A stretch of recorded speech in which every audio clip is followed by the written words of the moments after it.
I'm Dr. Suzanne Fleishman. I'm a professor of root biology at Penn State University in the Department of Plant Science.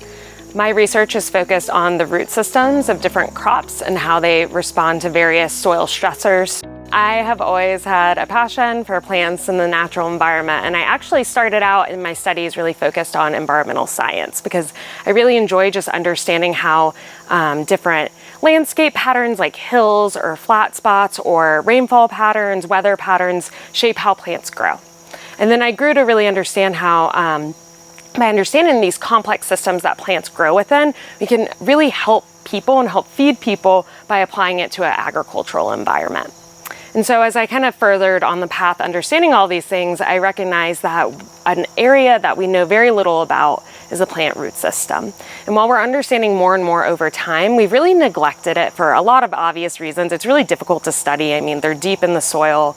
It's really difficult to sample them. Also, roots all look the same, to the naked human eye. They aren't as distinct as, say, a fruit versus a leaf or a shoot. And so there's just so many fascinating things we can learn about different root systems. And ultimately, although we're interested in, crop above ground growth and yield, by understanding the root system, we can help inform more work about soil fertility, soil health, plant responses to soil resources like water availability and soil nutrition.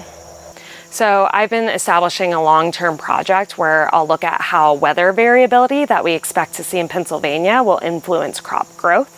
Researchers who look at how water availability influences plants typically only establish a drought treatment. So they might establish early season drought or late season drought. But we know that that's not actually what plants in Pennsylvania really experience. They experience extremes. We have excessive rainfall that might damage plants in some ways, followed by maybe a week of drought and then excessive rainfall again.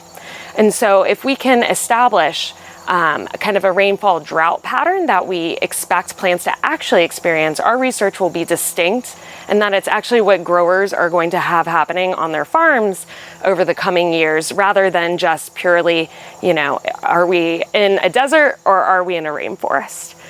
As we establish kind of these different treatments manipulating rainfall and drought, we expect that we'll be able to test different genotypes of different crop species. And while this project's in early development, so we haven't chosen a specific crop yet, what we anticipate is that we'll actually be able to more holistically establish what genotypes are better able to cope with weather variability than just purely, are they drought tolerant and are they water logging tolerant?